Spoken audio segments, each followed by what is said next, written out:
Hello friends, today we will discuss about depository system, one more important chapter, right? Before going to discuss about depository system, paperless transaction with the paper transactions, manual procedures, and transferring of different things. You can take transfer of asset or transfer of ownership, whatever you can take. It takes a lot of time. It takes documentary evidences, manual work, ledgers, documents, records, and we can't able to convert. We can't able to make alteration. So many things are there in case of manual processing of documents. Same thing in case of securities also, in case of shares also, in case of share certificates also, certification of shares also is a very complex process in case of you can take it as transferring. While if you want to purchase on share or if you want to purchase on the security in the sense, uh, we need to take initiation to certify the holder with given format. Yes, he is the holder of the shares, a real owner of the shares, and so many things we need to discuss in case of uh, physical documentation of share certificates and related documents.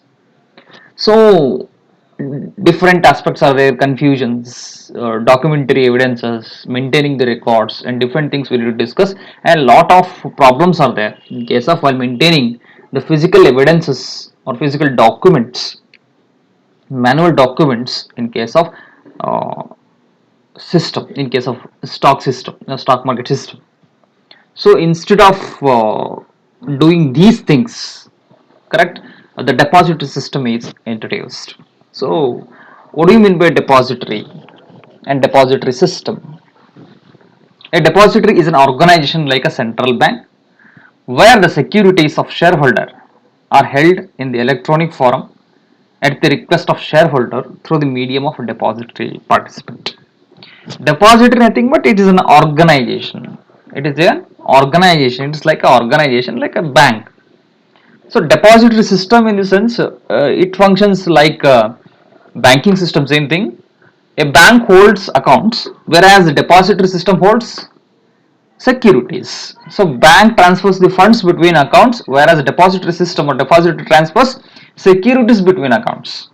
So it can also be called as demat account. Demat account also. So depository nothing but it is an organization. Depository system in the sense it's like a bank where in case of bank, a bank holds funds in accounts, whereas depository holds securities. Bank transfers the funds between accounts, but depository transfers the securities between accounts. Now, services provided by depository system. One thing, dematerialization, very important. What we discussed in the beginning in the introductory remark means it is a process of converting. It is a process of converting physical certificates of securities into electronic form. The first function provided by depository. Physical conversion means conversion of physical certificates, physical share certificates into electronic form can be called as dematerialization. Next thing, contradictory word, rematerialization, known as remat, is a reverse of demat, getting physical certificate from electronic securities. Very simple word, dematerialization is converting the physical certificate of securities to electronic form, and rematerialization in the sense getting physical certificates from electronic securities. Next thing, transfer of securities, changing of or change of beneficial ownership. Definitely, it's a transfer of certificate, transfer the ownership, very simple, and change of beneficial ownership. Third thing, settlement of trades done on exchange connected to the depository system. Pledging and unpledging of securities for loan against shares. Corporate action benefits directly transferred to the demat and bank account of customer. These are all the functions or services provided by depository. Next thing, number of depositories in the country. Correct. Number of depositories in the country. Currently, majorly two depository operational systems actively participated in Indian system with National Securities Depository Limited (NSDL) and second one Central Depository System (CSDL). NSDL with 1.39 crores demat accounts and CSDL with 98 lakh demat accounts. Correct. There are two depositories or depository participants in India. One is NSDL, National Securities Depository Limited, and second one CDSL, Central Depository uh, Services Limited. Next, depository participants. A depository participant is an agent of the investor at the stock exchange. Shortly, we can call it as a DP. A DP is an representative of a depository in the depository system, providing the link between company and the investor through the depository. Definitely. And financial institutions, banks, custodians, stockbrokers can act as a depository. A bank normally keeps funds in account, but depository holds securities in its account.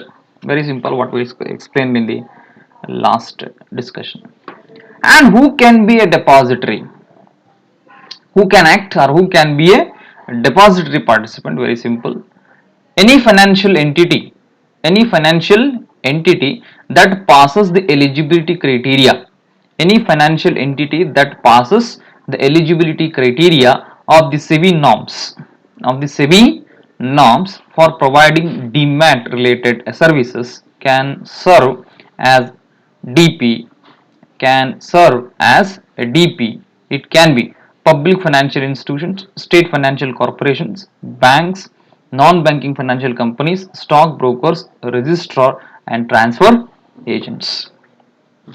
Correct. Any financial entity that passes the eligibility criteria of the SEBI norms for providing demat related services can be served as a depository participant. Maybe a financial institution, maybe a state financial institution, maybe a banks, maybe a non-banking financial corporations, NBFCs we can call it as, and stock brokers, registrars, and transfer agents can act as a depository participant. So this is about the depository system.